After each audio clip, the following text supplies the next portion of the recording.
It's a truth generally accepted when it comes to general elections. The cities go blue and the countryside goes red. But where does that leave the suburbs? The answer is purple. Suburban America has fast become the ultimate battleground for votes in the 2020 election. Suburban voters are essentially the swing voter of this presidential election.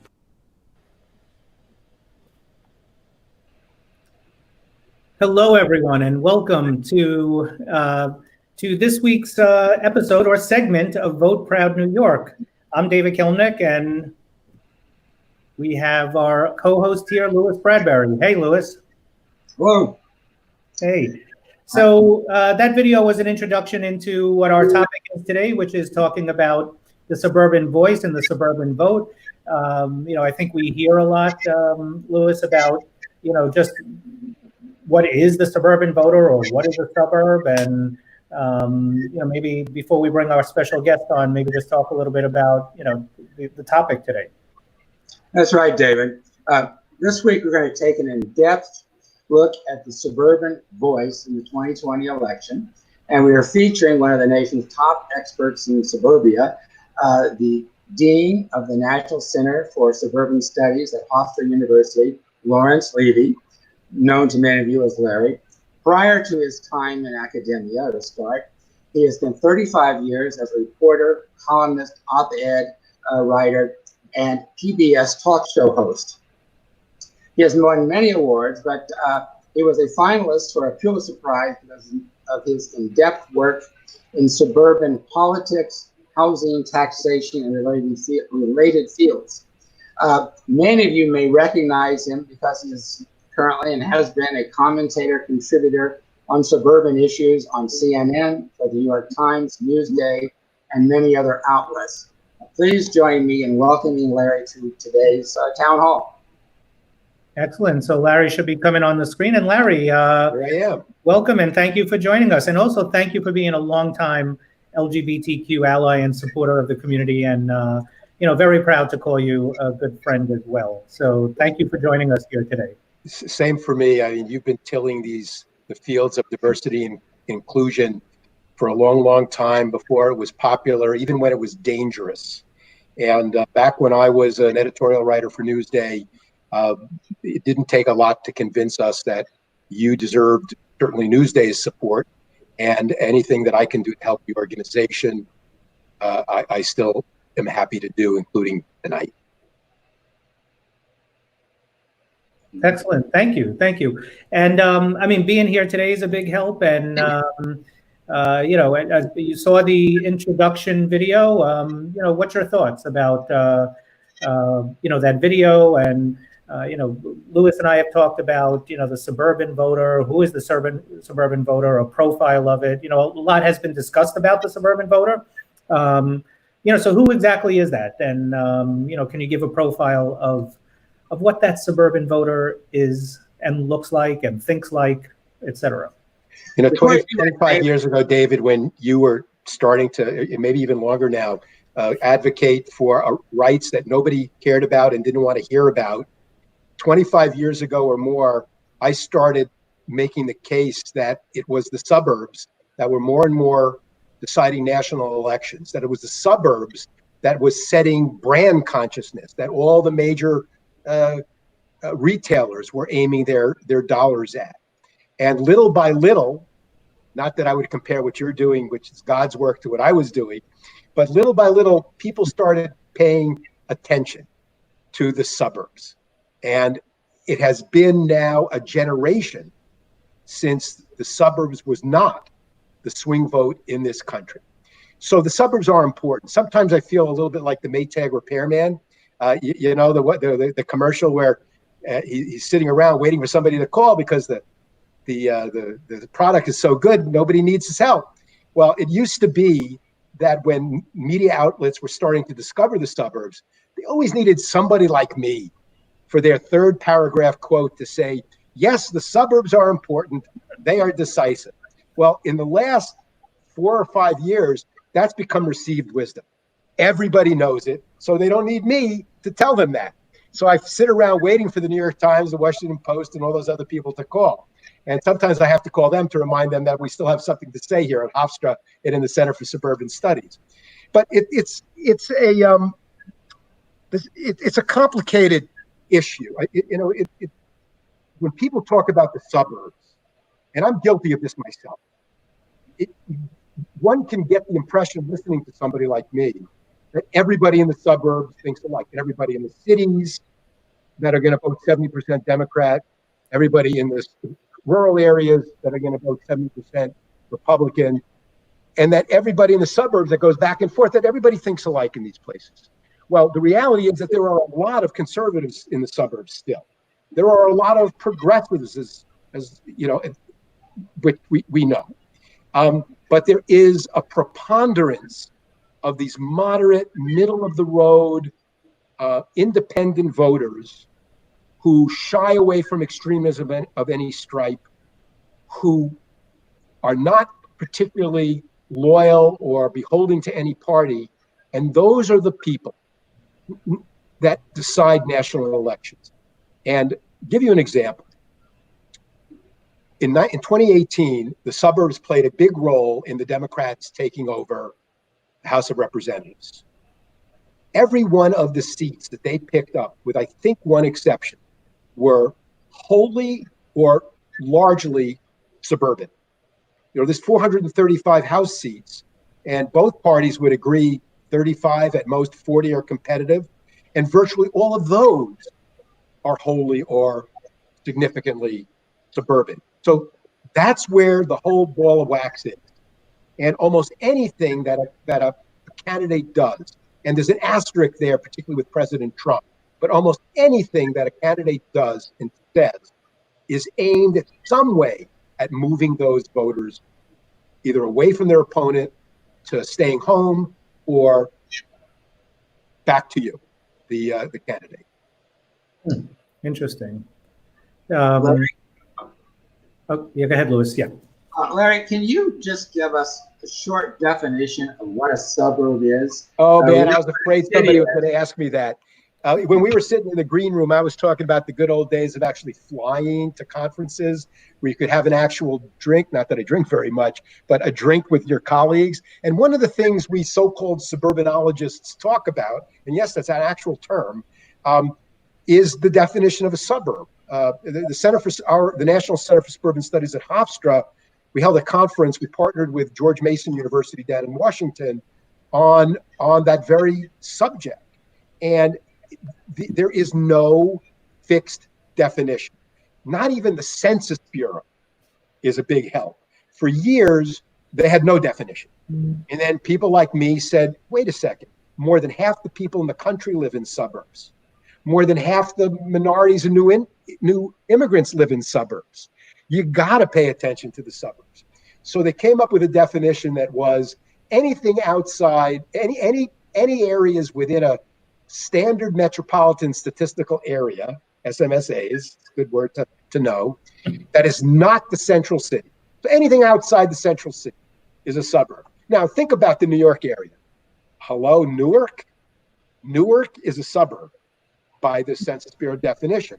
Really? By my definition, not so much, except commuting patterns, because you probably get 15-20% of Newark people commute to New York City. So it's basically left up to individual organizations and individual campaigns to decide the definition. Like take Long Island. Everybody says America's first suburb. Well, not really, but you know, it's great as a slogan. It helped me raise money from grants, but it's not really true. I mean, Cleveland Heights, outside communities outside of Cincinnati, they were doing the suburban thing long before we were. We're the first mechanized, assembly line, mass-produced suburb. That you can say post-war. So, if just take Long Island. Nassau County, the western half, is clearly what we call an inner ring suburb. And these places have taken on the demographic characteristics of their central cities. increasingly non-white, heavy new immigrant population, newcomers, on the, just starting to climb the rungs of the economic ladder. And these areas, which used to be heavily white, are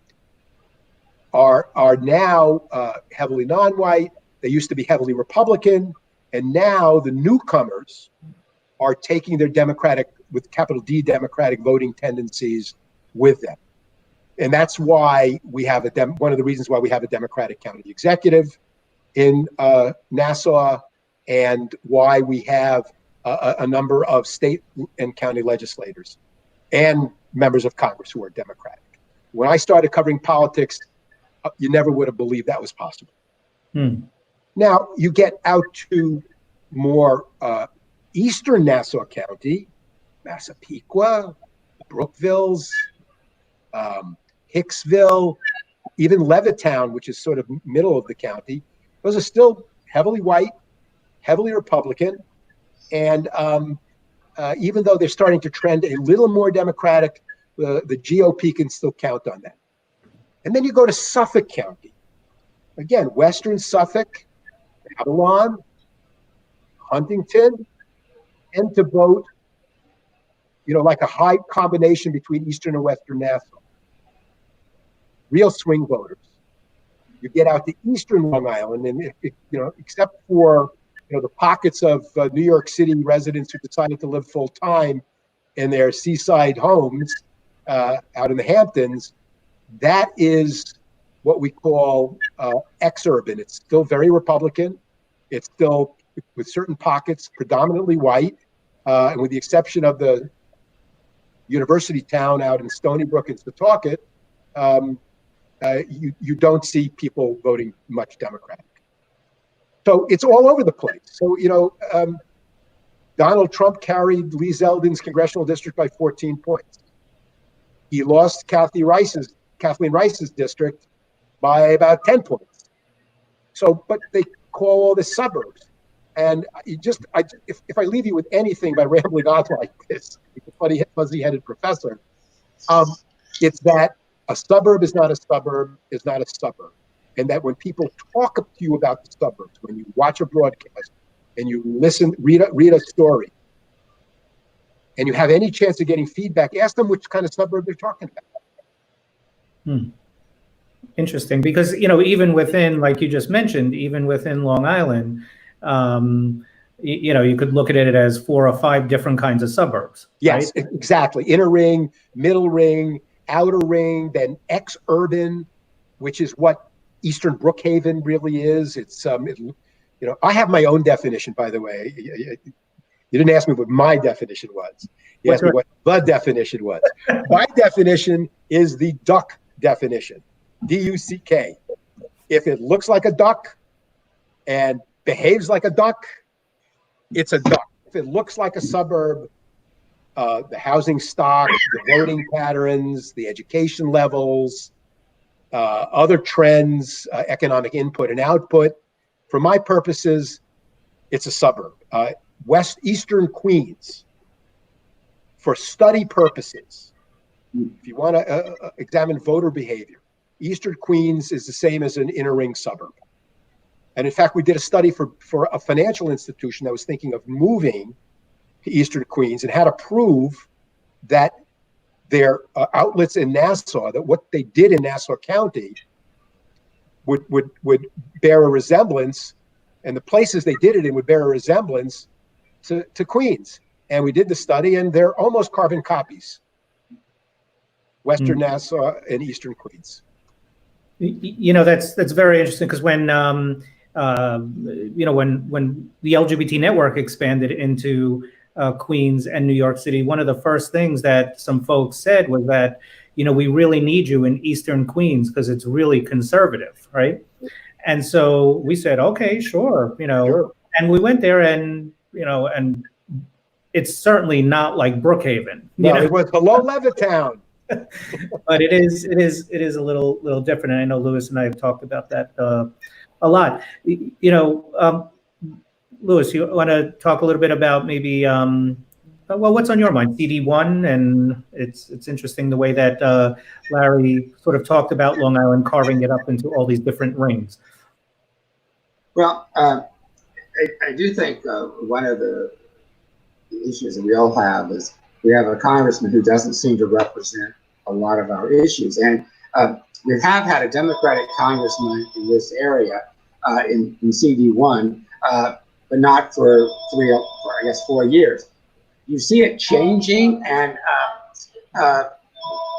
what do you think the prognosis is for the so-called Hampton suburb and the middle suburb, and then the western suburb? Sure.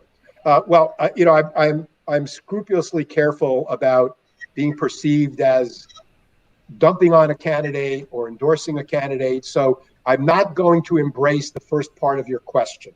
Okay, fair enough. Regardless of whatever feelings anybody else listening may have, like coward, coward, coward. But I can tell you that Lee Zeldin, his fate will be very much tied to Donald Trump's performance. Trump did better in the first district than Zeldin did. And the extent to which Trump's numbers fall off, and I don't believe Trump will lose in that district, but the extent to which he falls off will have a lot to do with determining how Lee Zeldin does. So that's one of the wild cards of how voters perceive the Republican brand and how much they associate the Republican and the Trump Republican brand with Lee Zeldin. Zeldin has made that argument easier to bring, and making it stick is always different because he has gone all in supporting the president. He even went out to Oklahoma City for the infamous rally that took the life of one of Trump's major supporters. And I'm not agreeing with you on that, David, either. So now the other wild card, of course, is Nancy Garoff. She's a first-time candidate. She's raised a lot of money. She showed that she can address a crowd and rally the troops. She certainly won a primary against some experienced people. But first-time candidates make mistakes. Experienced candidates make mistakes. First-time candidates make more of them. So the question is whether she is able to either follow the script that her consultants give her, hope that they're giving her the right script, continue to persuade the big Democratic money donors to keep funding her, so it's the two wild cards. One is Trump, and one is a first-time candidate. If you're asking me the odds here, the odds are that Zeldin will win, but it'll be close. But Garoff certainly has a good shot to flip it if Trump's numbers continue to decline. You said that you thought Zeldin's election probabilities would depend on Trump, how well he does. One of the things that seems to be in play for the suburban voter, however you define that, is fear. And given how diverse the suburbs seem to be, how effective is it saying that people unlike you will be moving into your neighborhood, or M13 will start distributing arms to your neighbors? It's a good question. Yeah, I'm sorry, I didn't mean to cut you off. I just wonder, how do you think that'll apply in Sure, yeah. too? Yeah, it's a good question. It's an important question, and it's one that both campaigns are wrapped up in. My initial instinct when I started hearing the suburban carnage stuff was that it's going to hurt them, because the suburbs, and again, I felt trapped in my mind. The suburbs are a different place, that they are much more diverse, that Blacks, Latinos, Asians are not working the laundries, in the Chinese restaurants, and the back of the kitchen for diners and mowing lawns. They are as likely to be a doctor and a lawyer and someone you rely on, you as a white, upper middle class white person, So I thought, but then the more I thought about it, and I said, this is not going to get those voters, because they're more moderate. But then I thought that, no, that's not his strategy. Trump is not going after suburban moderates, not to get them to vote for him. He is trying to rally the conservatives in the suburbs to come out. He is trying to build bridges, not from his conservative base to moderates in the suburbs, which is what Republicans usually do, like Democrats build their bridges from the city to suburban moderates. But he just wants to rally as many people as he possibly can who think like him, who embrace these scenarios or with whom they resonate. And he's hoping that it will depress the moderates enough, or the Republicans who are leaning to Biden, to just say a pox on both their houses, I'm staying home. And that's the strategy. So if your question, Louis, was how is it playing with suburban moderates, I don't think it's playing very well, but I don't think that's Trump's target. What he wants suburban moderates to do is stay home. Or if there's a few of them that can be persuaded back, he'll take them too. But he wants every single red-blooded Republican conservative voter on Long Island to join arms with their suburban, like-minded rural people and like-minded city people. I mean, there are blood-red conservatives in the cities too, and he wants to maximize that vote and depress the Democratic constituencies, which include not just, by the way, suburban moderates, but urban minorities and progressives. How do you think that plays? How does that approach play on Long Island in CD1, CD2, CD3? Is it? I mean, you mentioned before the different rates. CD1, it probably helps him more than hurts him. I don't know that there are a lot of moderates out there in CD1. I think you've got one extreme and the other, frankly. I mean, that's a gross overgeneralization. Of course, there are moderates there, but I don't think that they are the game. It's a place where you rally your base and you persuade enough people on the other side that there's something special about you. Tim Bishop, who was a progressive, reminded them that he's 6 generations and he knows them and he won't let them down. And even then he got in by the skin of his teeth because Butch Grucci, the sitting congressman, made some awful campaign mistakes and opened the door. So I think that it probably doesn't hurt. It maybe even help Trump in one. Garbarino, Peter King's district with Garbarino and, I'm having a senior moment. Jackie Gordon, before you had to tell me, I got that one. That's sort of up in the air. I don't know how it's going to play. I mean, I'm not going to make something up. There are suburban moderates will determine that race unless somehow there's a racial backlash against her because she's a person of color, and that people somehow decide they just can't get the idea of having a black woman represent them. I don't know that that's going to happen. I hope it doesn't happen. Without taking sides, I hope it doesn't happen. But there are many more moderates in that district. And one of the things I've noticed in Garbarino's initial mailings, and I don't get all of them, so I may not be seeing what's going to really conservative households, is that he is trying to, where Jackie Gordon is nationalizing the campaign with a little bit of rallying some of the Republicans who voted for her when she was running for the town board. And she ran ahead of the ticket, so she had a base there.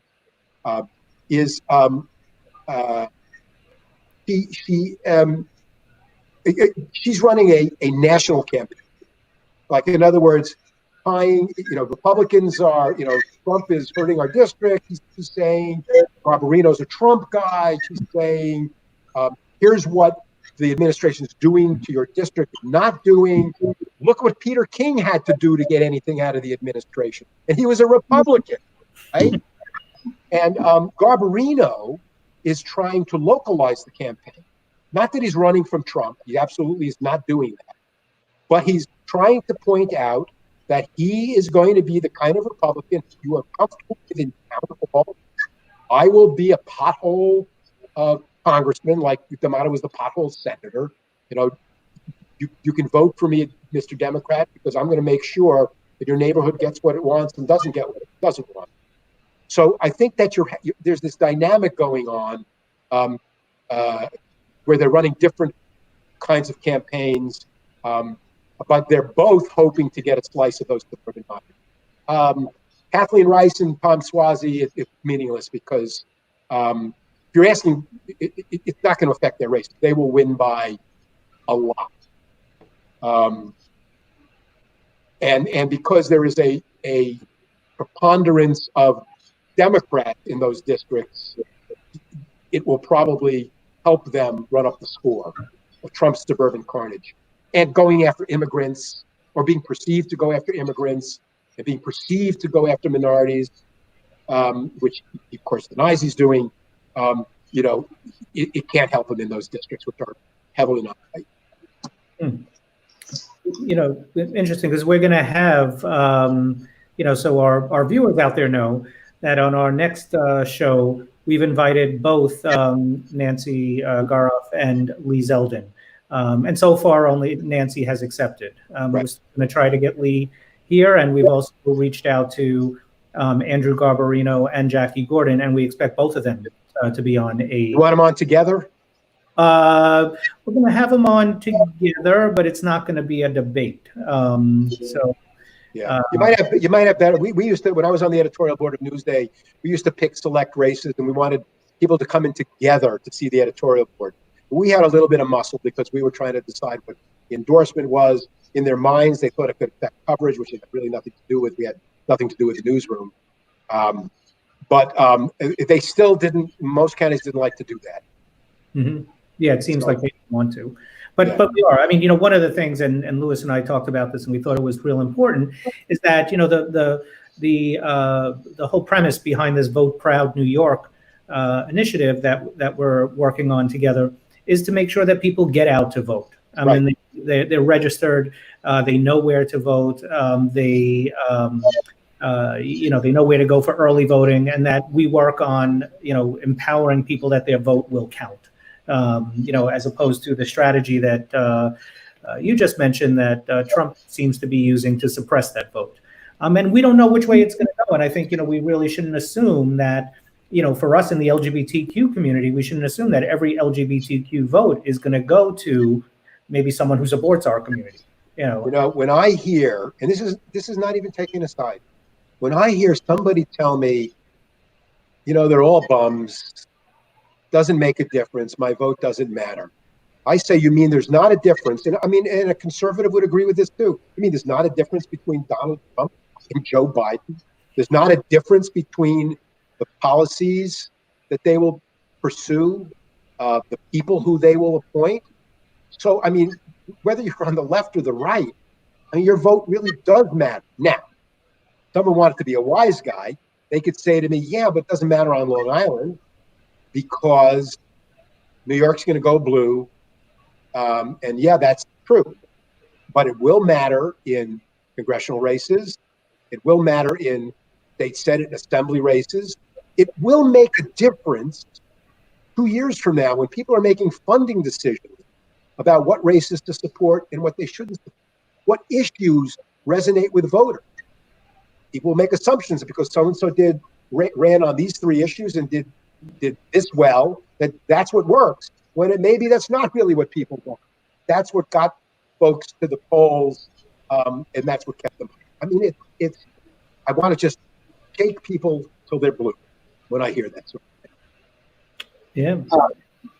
What would you say are the top 2 or 3 issues that the suburban voters in CD 1 and 2, Nassau County might be thinking? Again, they're diverse, so it's not going to be the same. But what are the issues that you think resonate the most? I mean, that's a great question, and I may not come up with a satisfactory answer. I think there's an overarching theme between all the polls and this year and in past years, and I think that the moderate suburbanite, which is that's what we'll talk about. The moderate suburbanite. It's about security, and the particular kinds of security changes from year to year, and sometimes from season to season.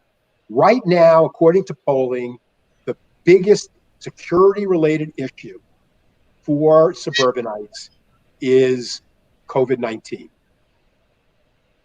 It is overwhelming that suburbanites, even the whole country, frankly, believe that the nation should put its health before its economy.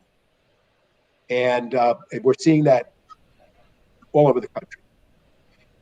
Security, economic security, is one that usually is first, along with law and order security. So here's where we're starting to get to where Trump's strategy may have a potential to make inroads. Now, I could come up with all kinds of reasons why I think those inroads are really narrow and short. But we're not talking about having to move a lot of voters. And by the way, Long Island may not quote unquote count in the national election, but a lot of places like Long Island are going to determine who's in the White House. As I started out by saying, it's going to determine who controls Congress and who has a majority in the Senate. So it's a big deal. So it's security, and it's going to be a mishmash this year, and it's fluctuating between health security, economic security, and physical security. And in calmer years, you have to throw environmental as well, because think about it. Somebody, nobody's asked me this yet, and I'm so far glad that I should know my mouth. But they'll say, why are there more moderate suburbanites? Why? How come? And there are all kinds of potential reasons. It's all speculation. I can make up I can slice and dice data to fit my point of view. But I think it has something to do with their investment in the community, that there are more homeowners in suburbia than in central cities by far, and depending on how we define things, probably rural areas as well.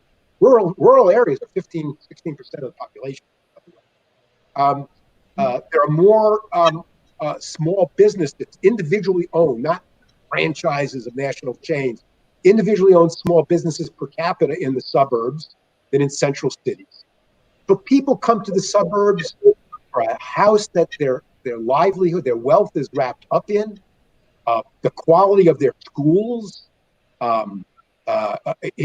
they know has something to do with the value of their homes, their aspirations for the future and their children. So suburbanite, the Republican Party began turning away suburbanites 25 years ago in the Gingrich Revolution, when the Republican Party started making government the enemy, that taxes were evil. And you had all these people sitting, let's say, on Long Island, saying, well, but don't taxes pay for schools?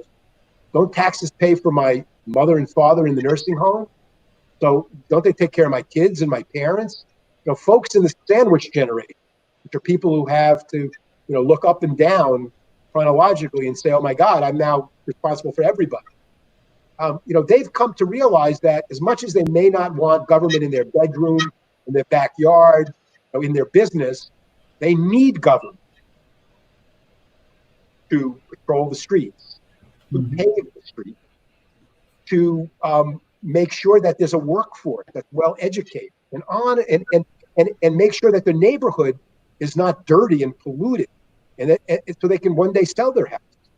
And I think that that's why in the most highly taxed place in America, out of 3,000 counties, one of the top 5 property tax counties in America,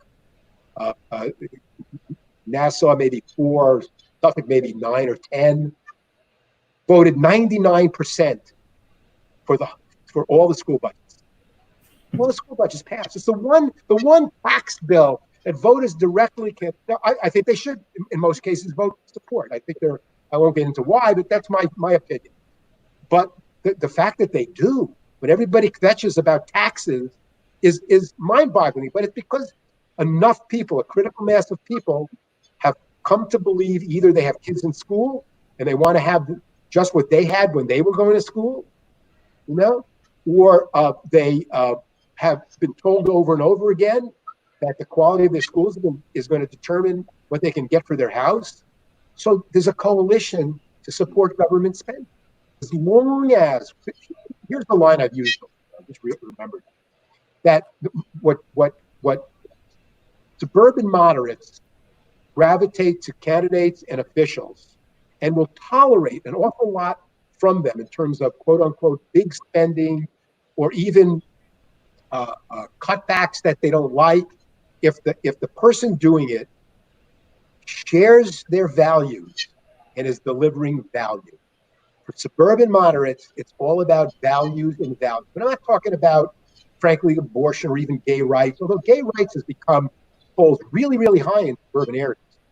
Gay rights, environmental regulations, that's a whole turnaround from when you started your campaigns, David.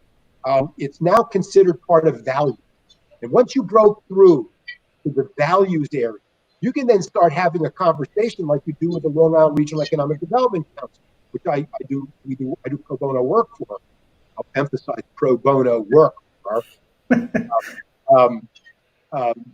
People think we get paid all this money to do this report. Like, no, we don't get paid anything to do this report. But you can now have the conversation that gay rights are good for everybody. That by limiting the ability of a gay man or woman to get a job and accumulate wealth is limiting the economic activity in the whole region. By not having gay entrepreneurs bidding on contracts, it means that the companies who hire are going to pay more because there's fewer people doing the bidding, and on and on and on. So you've broken in the value zone, and you can now have the value conversation. And that's where Democrats have been doing better lately. They are more in sync with the values of the moderate suburbanites. And as long as Democrats don't go, quote unquote, off the deep end, unquote, as the Republicans like to say, and show that they are delivering value for all the so-called big spending, the suburbs will continue to trend Democratic. You had mentioned economic insecurity that we have now, which is right now is directly related to COVID and health insecurity. But the question I have is, you said a lot of small businesses, and we know across the country, small businesses in many cases are suffering the most and have evaporated and will not return, at least not for some time. How do you think that will play in the suburbs, particularly the more populated? Right now, it's not playing well for Trump. Most of the polling that teases out suburbs, cities, and country show that they do not have confidence in his ability to manage COVID, which in more and more people's minds are tied up in the economy. Trump still gets a positive rating, but way down from where he was on how he handles the economy. But these moderates are kind of softened up for an appeal from Democrats on making the connection between COVID and their economic prospects. So, I mean, this race is probably going to tighten up. I think that there's been enough resonance on the law and order case, which a lot of people initially dismissed. There's an audience for it, even among suburban moderates, certainly some of them, that this race isn't anywhere near over. But right now, I think I'd rather be Joe Biden, certainly with suburban swing voters, on if you break down the individual issues. Because the only issue where Trump is in positive territory with moderates is on managing the economy by a little bit, and on law and order, which is also not by a lot. Which is why that's what he's talking about. How great the economy was before the Democrats brought COVID to America. That's what he's saying. Right. Although today we saw in Bob Woodward's taped interviews. Yeah, I have not read that yet. I was in a cocoon on the economic development report. I have not read, but people have been blowing up the Twitterverse and social media on it, and so I'm not going to comment on it because I haven't read it firsthand myself. But apparently, all my fellow political analysts are saying this can't be good for Trump, whatever it is. Yeah, but so many of those. So what the crux of it is that Woodward had interviews with Trump. They were taped. What Trump said was that this this was in early February or January, I think, and that this virus is really bad. Young people get it too. It spreads so easily through the air. And then obviously his policies, his actions afterwards were downplaying it. And so, he basically lied to the American public, not for the first time, and it won't be the last time either. And it's on tape, and whether this has any, impact, just as his comments on the military being losers and suckers, for those that... I think the military is likely to have more than something he said back in February that he can easily say, that's what I thought then, but based on what I came to learn, I believe in what I've said to be true, and I will be proven right. I don't think that, I think the military is going to play against him in certain swing states, which may have the effect, maybe not persuading somebody to vote for a Democrat, but they may say, I'm just going to stay home. Places like Virginia Beach, Virginia. I understand, I meant to check this out, that the Trump campaign has all but pulled out of Arizona because they don't think that anybody who remembers John McCain there, who has sort of forgotten how Trump and McCain interacted, are going to pull the lever or put it in the mailbox to Trump. So who knows? There were times during the 2016 campaign where a lot of my friends in the Democratic Party and in Hillary's campaign, would listen to the Entertainment Live tapes, the one where he was talking about grabbing this and that. And who didn't think that, he's done now? And he wasn't. The one thing about Trump is that he has a much more loyal base than Biden. And even though they're talking about the level of enthusiasm among Republicans and Trump voters is down, I'd rather have that enthusiasm level than what Biden has now. Mm-hmm. So he is going to get those people out to the polls. The question is, can the Democrats not only get their supporters out, but manage to get the people who have been leaning away from Trump to show up and actually vote that way? That's the what was it, the old days, $64,000 question? David, you're not quite old enough to remember that, are you? Lou, you could be. You're almost my age. So, speaking of getting folks out to the polls, I mean, or getting everyone out to vote, we always hear now that every election, this is the most important election of our lifetime, right? That seems to, that we seem to hear that with every election. This is the most important election of our lifetime. But this one seems to be true, right? I mean, like really ring true with that statement, because it seems, and you had mentioned it somewhat earlier, that there is two different paths that we can that will be taken to, in terms of people's policy stances and more. So, what's at stake this election, so that people could hear and then make their own decisions to go out. I think that you guys will have to say what's at stake to the voters who care most and who care enough to want to tune into them. I'm not going to do that because there's no way I can do it without sounding like a partisan. But what I can say is that, with one exception, which was the McGovern race, there's never been two candidates who are different in terms of their policies, in terms of the people around them, and in terms of their personal style. And while I know a lot of progressives, like to complain about Biden not being true blue and threats that, they're going to vote for whoever this year's Jill Stein is, Howie Hawkins. I don't know how they can see that there isn't going to be a difference in their lives. Same with my conservative friends, the ones who just like to say, I think I'm going to stay home. None of them are purists. None of them really care about the deficit. Look what the Republicans are doing. I want to say to them, are you serious? You really don't think there's a difference for the things that you care about? Okay, stay home. Not my job to get you to the polls.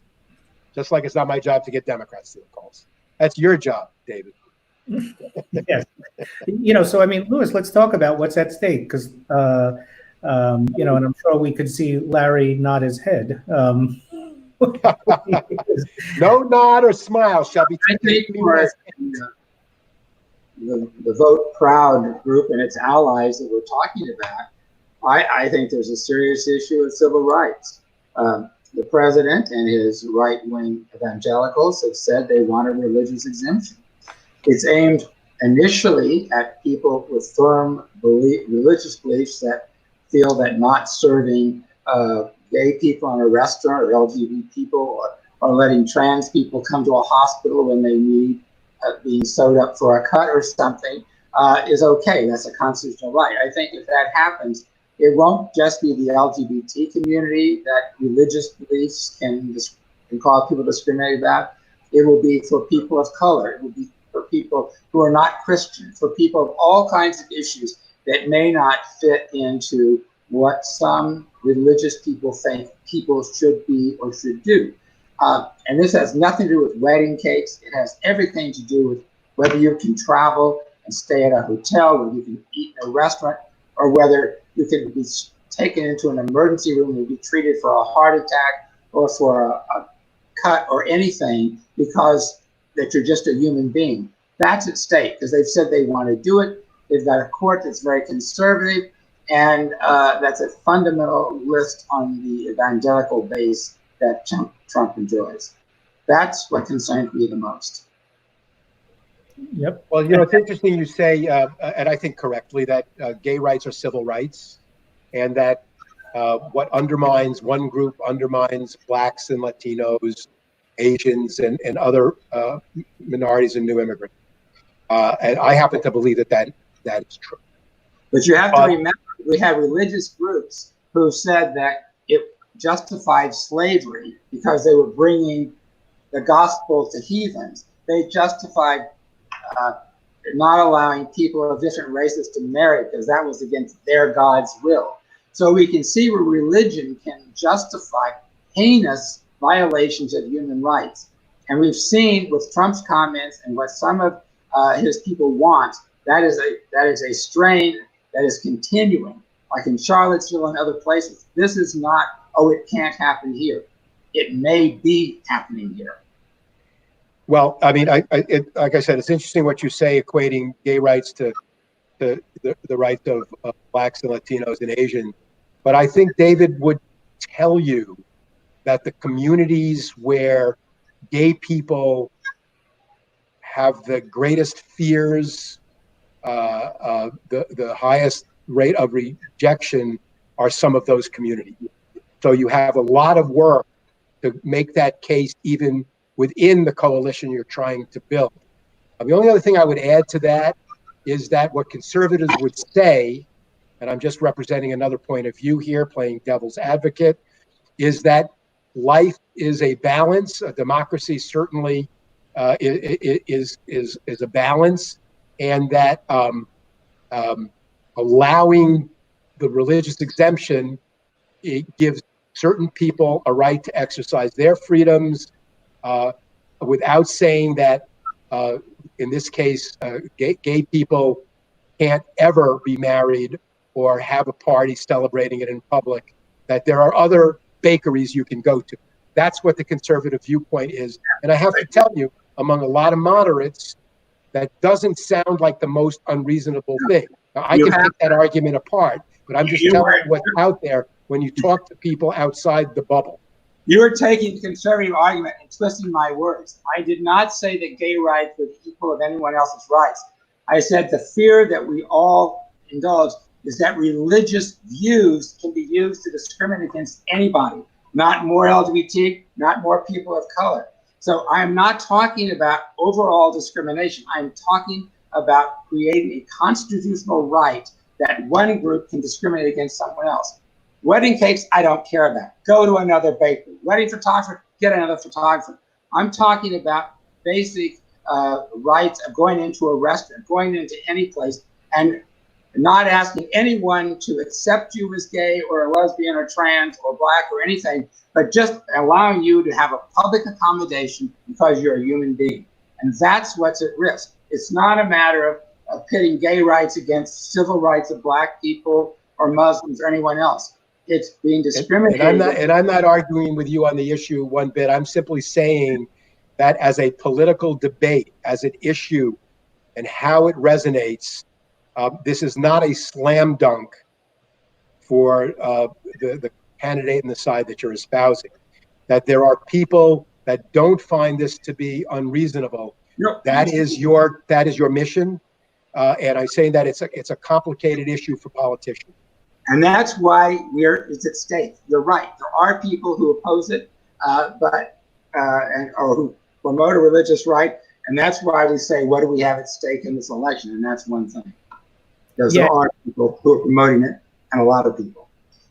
Yeah, and I'll just jump in. I mean, I think that, Louis, you definitely articulated that very well. I mean, it's the right to be, the right to live, the right to have, to have, and not to only have affordable healthcare, but to be able to get healthcare. Right. And not a cake. And I think, when we look at all of these issues, no matter what community we're talking about, there is no hierarchy of oppression, right? And that, what's at stake for the LGBT community is what's at stake for the African American community and the Latino community, and the immigrant community, and so on, because all of those communities make up the LGBTQ community as well.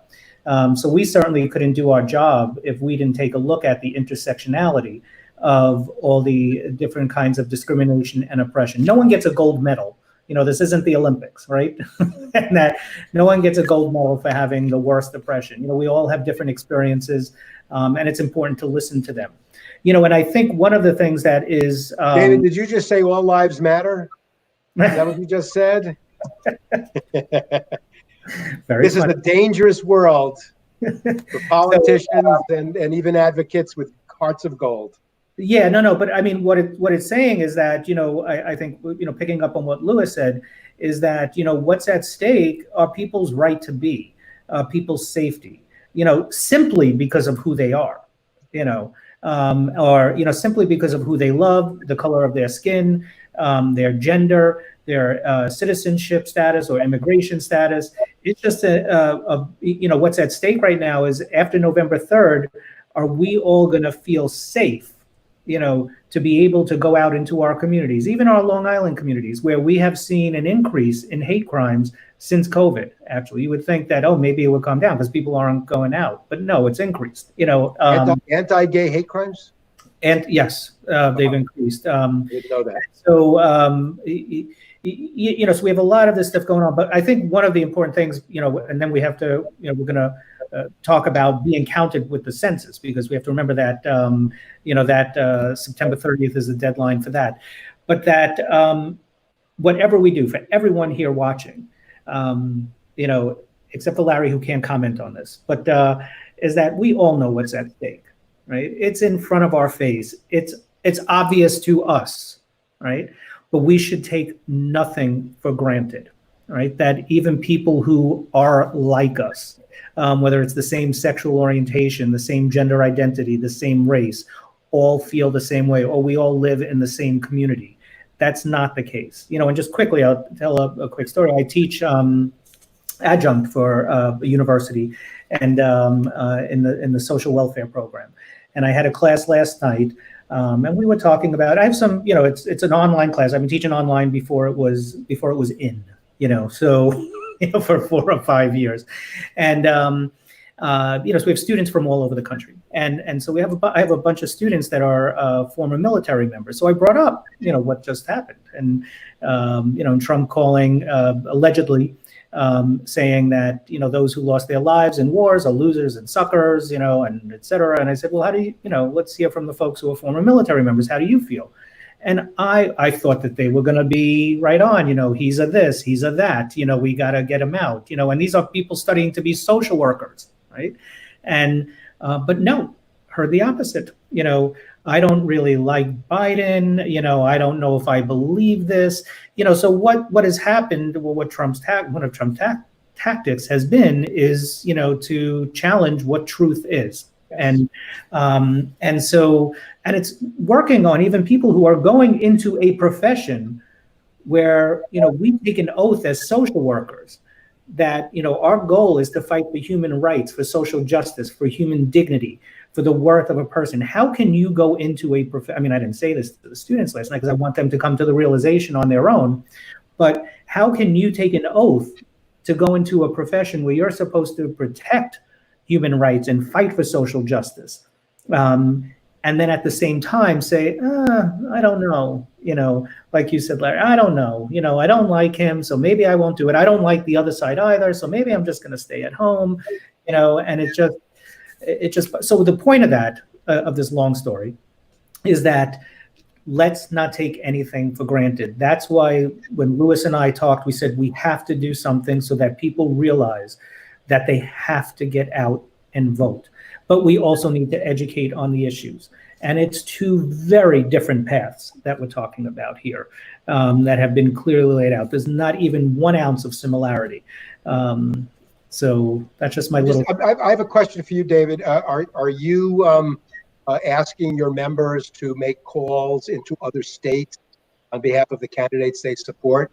Because while getting out the vote here does matter, certainly below the top of the ticket, the local, state, congressional races, the action is in Pennsylvania, Michigan, Wisconsin, North Carolina, Florida.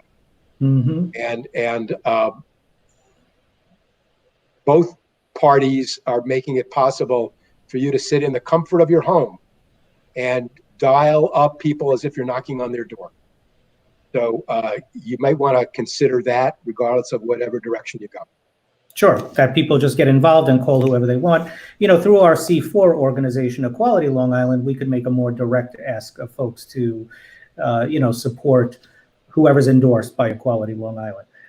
To do that through the network, we can. But what we can say is to get involved and and certainly know that that's an opportunity where these swing states, where these suburbs are in these other states, the suburbs of Pennsylvania and Philadelphia, the suburbs of Detroit and Michigan, the suburbs in Florida, if there are suburbs in Florida, the big cities are like suburbs, but so that we need to get out there. And I think one of the things to realize as New Yorkers, we may not see the commercials that are on in other states, seeing the strategies that are employed, so it's going to take that work of getting out there, making sure that we all vote, but making those calls to get involved for whatever path you want to go down, right? So if it's the path that, like Louis explained, about having, the right to just be and the right to live and the right to be free and be safe, you'll choose one candidate. If it's about tearing children apart from their families at the border, if it's about scaring the suburbs to think that Black people are going to come into your neighborhoods and be violent and protest, if it's about ignoring the greatest health risk we've had in our entire lives, you'll choose that path. So Cory Booker will be your new neighbor, and he won't wear a mask. Yes, I'm wear a mask, and that's fine. Mm-hmm. You're welcome. So let's bring Lauren on quickly. This has been a great discussion. Thank you so much, Larry. Thank you, Larry. And so welcome, Lauren. Lauren is the Vice President of Public Affairs for the LGBT Network and is also heading up our census work. So the census is really important. So I'm going to leave it up to all of us here on the screen and Lauren to just talk for a few minutes about why the census is so important. And then Larry, it would be good if you shared your census story too. I think it was. If you have time, I'd be happy to. Hmm?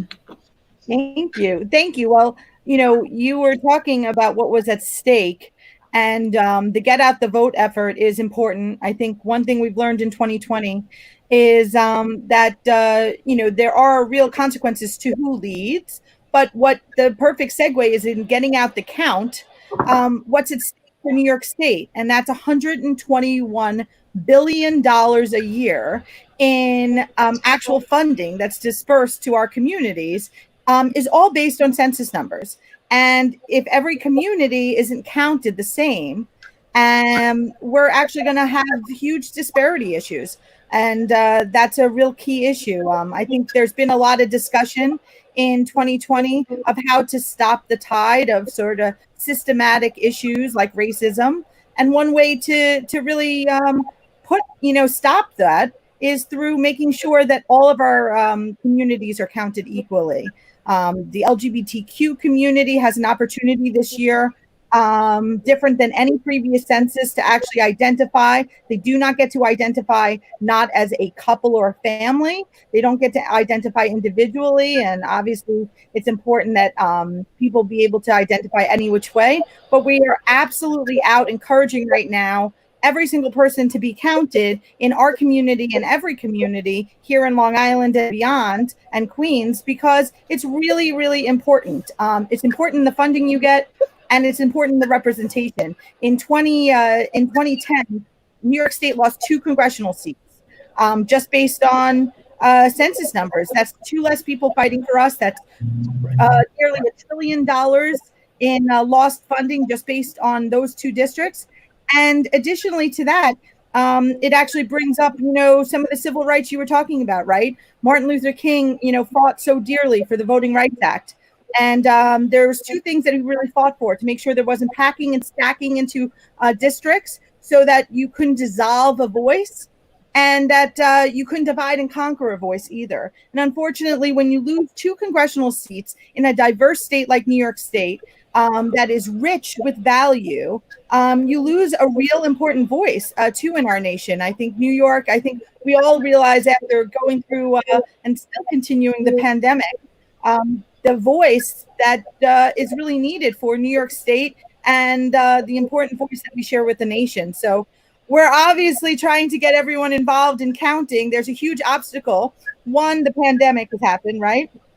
2, they did not start going door to door, and most of us are still not being encouraged to go door to door to find undercounted communities, many times communities color, new immigrant communities, marginalized communities that already lack a voice. So we're actually asking our network right here and now to text LGBT network census, the word census, to 484848. And try to get involved in the next few weeks. You can write a letter to the editor, as I'm sure I'd love Larry Levy to weigh in on the importance of media and strategy to that. There's no greater endorsement of reminding your neighbors to be counted or getting out to vote than you yourself. Politicians aren't the ones we're looking to. We trust neighbors and friends over anything else. And making sure that we also reach out to our networks and start sharing on social media, which has really been a drive in 2020 of getting folks continually involved. The census is critically important, and it not only determines congressional seats and the amount of funding that goes for a particular program that may be allocated per capita, but it also is wrapped up in the creation of policy. Whether it is, as Lauren indicated, how many congressional seats you have, that influences what bills get voted upon, much less passed, but also in assessing the needs. The data is relied upon by policymakers, academic researchers to figure out what's going on in places. And if the fundamental figures are off, then you start making misassumptions and policies that don't meet people's needs. So it really is important. I know that I can't do my job at the National Center for Suburban Studies if I can't rely on the data. It's just as basic as that. So I'm hoping that you guys are able to influence people to fill out their forms. I was and the Census Bureau is trying, at least the rank and file. I'll just share one very brief story. I know you're running out of time. But when I was in 1980, I was a young reporter at Newsday, and they made me the census reporter. And that meant covering the 1980 census. Yes, I am that old. So at one point, we were hearing rumors that, well, the census takers, they're just filling out the forms or they're throwing them out and They're not really knocking on the doors. So I basically became an undercover census taker. And what I learned was that these people work very hard. These people take the mission seriously. And I also learned a lot about human nature, of the way people reacted when all I wanted to do was get this basic information so that I could help improve their lives and have them served. So it's just real important. Have respect for people doing the job and have respect for yourself and letting them do it for you. Absolutely. And remember, there's only 7 elected out LGBT identified congressional members in all of the United States. As of January, we do believe that Richie Torres will win that seat. It's a predominantly Democratic seat. Him and Sean Patrick Maloney would be 2 for New York. If we lost 2 of those voices, consider that would dissolve the LGBT voice in New York State and what that would mean to our community. So it is a stark reminder of how important it is to make sure that every single person is counted. Yep. Thank you. Thank you. Louis, you want to add anything to that or have a question? Thank you, Larry. It's been very interesting. I hope informative to everyone. We appreciate it.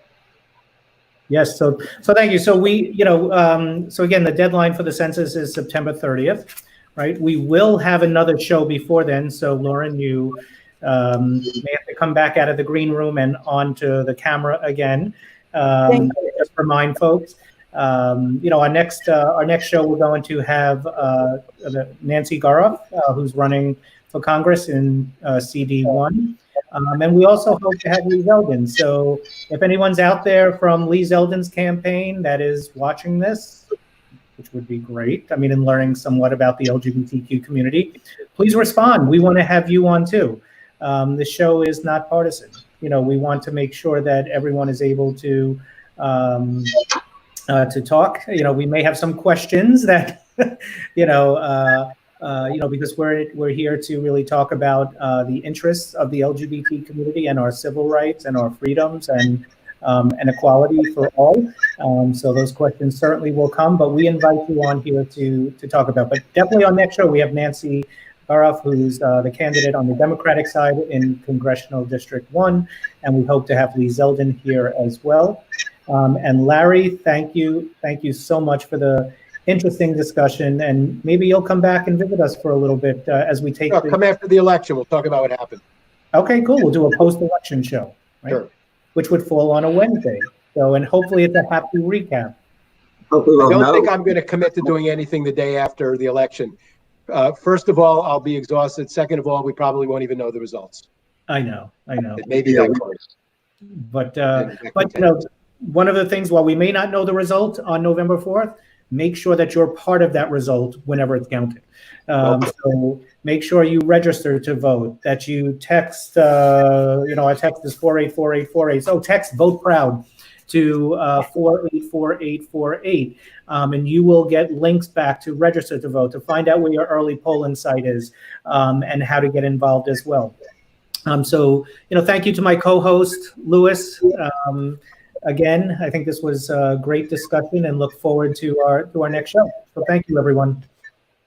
All right.